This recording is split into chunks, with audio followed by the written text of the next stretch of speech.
Welcome to the verse of the day. My name is Pastor David Pranga. I'm the executive pastor here at Brewster Baptist Church, and today I get to share with you the verse of the day. This week our topic is all on evangelism and how we can share our faith, or as I would like to say, how we can be a blessing to our neighbor. And today's verse is actually from Matthew 9, verses 9 through 13. I want to read it to you this morning. It says, as Jesus went on from there, he saw a man named Matthew sitting at the tax collector's booth. Follow me, he told him.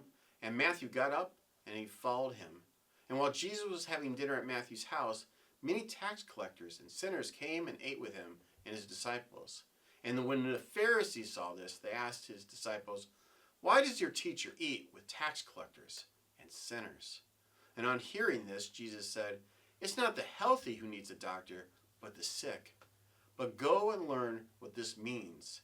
I desire mercy, not sacrifice. For I have not come to call the righteous, but for sinners. See, have you ever noticed eating food and conversation just goes hand in hand with each other? There's just something that happens when you share a meal or you go out for coffee with someone. Conversation just happens and you get to know that person in a deeper way.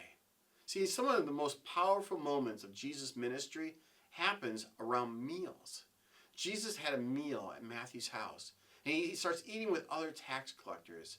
And Jesus wasn't afraid about meeting at people's houses and having meals with them because he wanted to go and help them and learn and to share who he was. There's just something about sharing a meal together that moves our relationship from being maybe an acquaintance to a friend to a really deep, solid friendship with someone. And often this happens when we break bread with each other, when we go for a meal together, when we have coffee. And Jesus models this all through Scripture.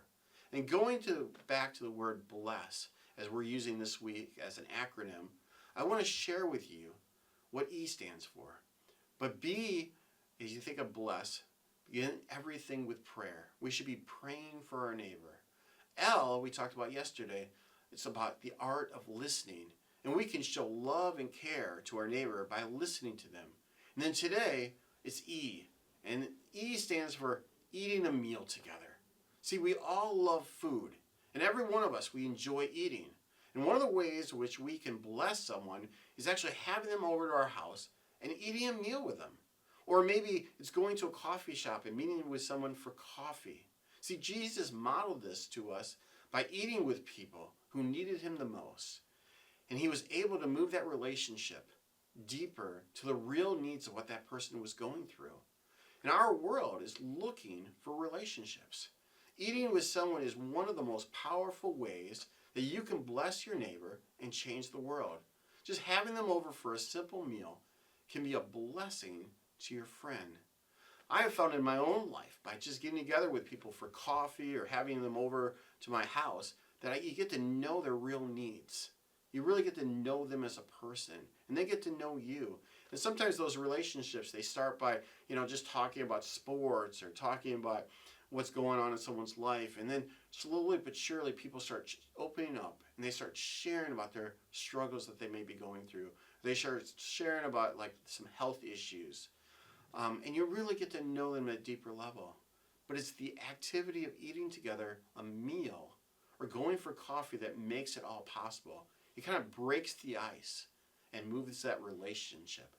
And I love what Henry Nouwen says about the power of eating together. He says, when we invite friends for a meal, we do much more than offer them food for their bodies. We offer friendship, fellowship, good conversation, intimacy, and closeness. We offer our guests not only food and drink, but also ourselves. See, the power of a meal and eating together is life-changing in relationship. Just the act of going out for coffee with someone or having someone over to our house is a huge blessing to them. So thanks for joining with me for the verse of the day, and I hope to see you tomorrow. God bless.